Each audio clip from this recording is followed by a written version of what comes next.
தமிழக வெற்றிக் கழகத்தை பொறுத்தவரையிலும் தமிழ்நாட்டு மக்களை பாதுகாப்பதற்கு எதிர்கால தமிழகத்தை சீரோடும் சிறப்போடும் எழுச்சியோடும் எல்லோருடைய கனவுகளை நிறைவேற்றுகிற ஆட்சியாக அமையும் என்ற நிலையில் எல்லோரும் விரும்புகிற ஒரு மாற்றத்தை தமிழ்நாட்டில் உருவாக்கக்கூடிய ஒரே தலைவர் தமிழக வெற்றிக் கழகத்துடைய தலைவர் தளபதி என்பதை நாடே இன்று ஏற்றுக்கொண்டிருக்கிறது. அவரை பொறுத்தவரையிலும் இன்று மக்களுடைய ஆர்ப்பரித்து வருகிற மக்களுடைய நிலை, அவரை வரவேற்கின்ற நிலை, எல்லோரும் எல்லாம் பெற வேண்டும் என்ற நோக்கத்தோடு தான் இன்று இந்த பணிகளை வேகமாக விரைவாக ஆற்றியிருக்கிறார்கள்.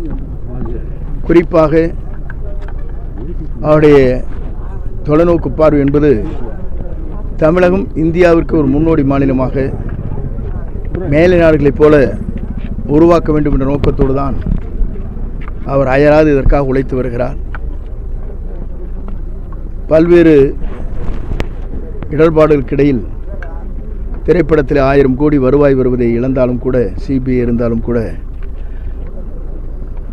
இதை எல்லாம் தகர்த்தெறிந்து விட்டு, பல்வேறு தடைகள் இருந்தாலும் தடைகளை தகர்த்தெறிந்து விட்டு இன்று மக்களை சந்தித்து மக்களுக்காக பணியாற்றுவதற்காக ஒரு தலைவர் புறப்பட்டிருக்கிறார்கள். அப்படிப்பட்ட தலைவர் நாளை தமிழகத்தை ஆள்வது மக்கள் எல்லோருடைய கனவாக இருக்கிறது என்பதை நான் இந்த நேரத்தில் தெரிவித்துக் கொள்கிறேன். எல்லோரும் ஒரு மாற்றங்கள் வேண்டும் என்று விரும்புகிறார்கள்.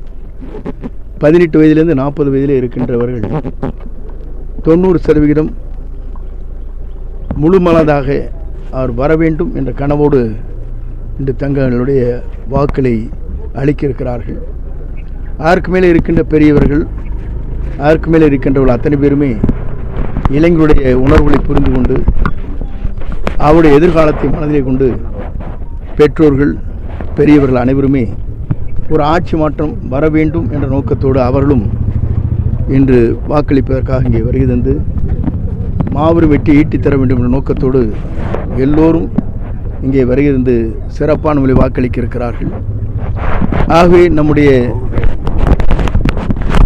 பகுதியை பொறுத்தவரையிலும் 2 கோரிக்கைகள் நிறைவேற்றப்பட வேண்டும் என்பது என்னுடைய கனவு.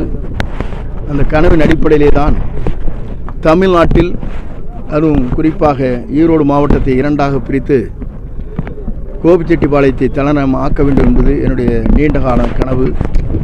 அதேபோல பொறியியல் கல்லூரி இங்கே கொண்டு வர வேண்டும் அரசிடம் சார்பாக என்பதும் இந்த 2 கனவுகளை நிறைவேற்றி புறவழிச்சாலை ஒன்றை உருவாக்குவதற்கு நடவடிக்கை மேற்கொள்ள இருக்கிறோம்.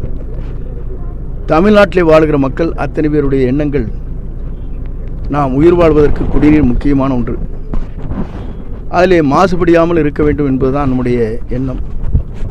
பல இடங்களிலே பார்க்கின்ற போது அதற்கான குரலை சட்டமன்றத்திலோ அமைச்சரவையிலோ எடுக்காத காரணத்தின் அடிப்படையில் பல இடங்களிலே பார்க்கின்ற போது சுற்றுச்சூழல் பாதிக்கின்ற அளவிற்கு, புற்றுநோய் வருகின்ற அளவிற்கு இன்றைக்கு தமிழகத்திலே பல இடங்கள் இருக்கிறது. அந்த நிலை நம்முடைய கோபிச்செட்டிப்பாளையம் சட்டமன்ற தொகுதியில் என்றைக்கும் வந்துவிடக்கூடாது என்பதிலே நான் கவனமாக இருக்கிறேன். என்னோடு அனைவரும் பொதுமக்களும் விவசாய சங்கத்தை சார்ந்தவரும் அந்த பணிகளை தொடர்ந்து செய்து வருகிறார்கள். ஆகவேதான் ஒரு மனிதன் வாழ்வதற்கு, உயிரோட்டம் இருப்பதற்கு மிகவும் முக்கியமான ஒன்று குடிநீர், உணவு. குடிநீர் கெட்டுவிடாமல் இருக்கின்ற ஒரே பகுதியாக நம்முடைய பகுதி இன்றைக்கும் காக்கப்பட்டு வருகிறது. குறிப்பாக நம்முடைய பகுதியை பொறுத்தவரையிலும் இன்று வரையிலும் சட்ட ஒழுங்கு சரியாக அமல்படுத்தப்பட்டு வருகிறது. கட்ட பஞ்சாயத்து கிடையாது, லாட்டரி டிக்கெட் கிடையாது. அதேபோல் இங்கே மற்றவருடைய சட்ட ஒழுங்கு சீர்கிடுகின்ற அளவில் ஒரு நாட்கள் கூட ஒரு துரும்பு கூட எடுத்து வைக்க முடியவில்லை இந்த 42 ஆண்டு காலத்தில். அது மிகவும் முக்கியமான ஒன்று. நான் கடைவீதியிலே செல்கிற போது எல்லோரும் சொன்னார்கள், நீங்கள் இருக்கும் வரை எங்களுக்கு முழு பாதுகாப்பு இருக்கிறது என்பதை எல்லோருமே என்னிடத்திலே சொல்லுகிற போது எனக்கு ஒரு பெரிய மகிழ்ச்சியாக இருந்தது. நான் மட்டும் இதை செய்து விடவில்லை, அரசு அதிகாரிகள், பொதுமக்கள், இதற்காக இளைஞர்கள் அத்தனை பேரும் ஒருங்கிணைந்து அந்த பணிகளை மேற்கொண்டு வருகிறார்கள். ஆகிய அவர்களுக்கும் என்னுடைய வாழ்த்துக்களை தெரிவித்து, வெற்றி என்பது உறுதியான ஒன்றாக இருக்கிறது. தமிழக வெற்றிக் கழகத்துடைய தலைவர் நாளை தமிழகத்தை ஆள்வது நிச்சயம் என்பதை இந்த நேரத்திலே கோடிட்டு காட்டி, இங்கே வருகின்றிருக்கிற அருளாளர் அத்தனை பேருக்கும் கோடான கோடி அண்டிமலரை தெரிவித்து மேலும் மேலும் இந்த தொகுதி வளம் பெறுவதற்கு அவரோடு உடனடியாக இருந்த அந்த பணிகளை நான் மேற்கொள்வேன் என்பதை மகிழ்ச்சியோடு நான் தெரிவித்தேன். சார், இந்த மும்முனை போட்டி எப்படி பார்க்குறீங்க? தமிழகத்தில் இதுவரை இல்லாத அளவுக்கு இப்போ மும்முனை போட்டி எப்படி பார்க்குறீங்க? மும்முனை போட்டி என்பது இருவரும் ஒன்றுதான். நம்முடைய தலைவர் பேசுகிற போது இவர்கள் வேறு அவர்கள் வேறு.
விடல